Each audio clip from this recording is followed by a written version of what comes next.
guys, welcome back to our YouTube channel. In today's video, we are going to discuss a topic that sounds really big but is very easy to understand. Full stack development. Let's discuss on what to learn and how to learn it. Start with the usual basic question. What is full stack development? Let's start with an example. Imagine you're building your dream house. You don't just start by thinking about the color of the wall or sofa, right?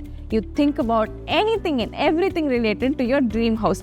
From foundation to plumbing, electricity, everything. That is exactly what full stack developers do with their application. They handle everything from what users see, which is the front end, and what goes behind the scenes, which is the back end. So let's begin with what you need to actually learn in FSD. HTML, which is the structure, CSS, which is the style and beauty, JavaScript, which is the interaction and movement space. Then move to front-end frameworks like React, the IKEA, the furniture store of web components, reusable and modular. Next, move to Vue.js, which is the smart home kit, beginner-friendly, very sleek. Next, Angular.js, the full-blown toolbox with a manual.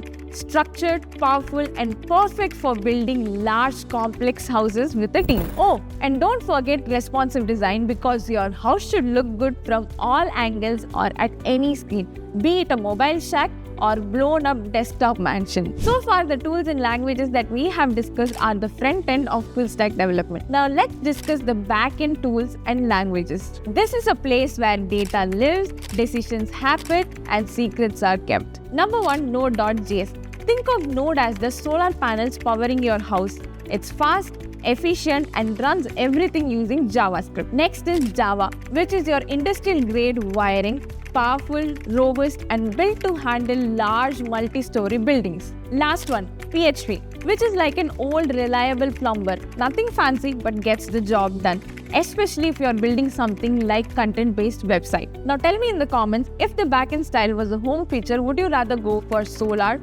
smart, industrial, or old school reliable? Now let's understand how your house actually works. Databases.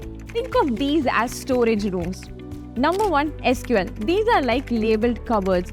Everything is structured, easy to find, and neatly categorized. Number 2, NoSQL. It's like a walk-in closet. Very flexible, less rigid. You can toss items in and still know where things are. Authentication, which is like your house keys or security system. Only trusted people should be let in. Whether it's biometric locks or simple key cards, your system needs a secure entrance. Now that you know the front end and back end, you'll also need a few more tools and frameworks to blend them all together and make them work seamlessly. For deployment, learn tools like Netlify, Vercel, or Render to put your site live. Or if you want to go full pro, learn Docker, CI or CD pipelines, and AWS. Now, let's talk about soft skills. Yep, they matter. Problem solving.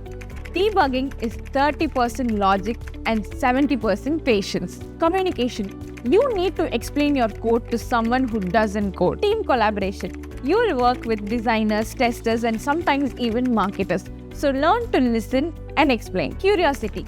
Tech changes rapidly, so make sure you're hungry to learn. Bonus tip. Don't wait until you know everything to build something. It's like learning to ride a bike. You don't read a manual. You get on, fall a few times, and learn. Start messy, start small, just start. With these full stack skills, you can become a full stack developer, a web developer, a tech founder, or even a freelancer who makes custom apps from anywhere in the world. In our next video, we'll talk about what to add in your full stack development portfolio to stand out. So make sure to hit that bell icon and stay tuned.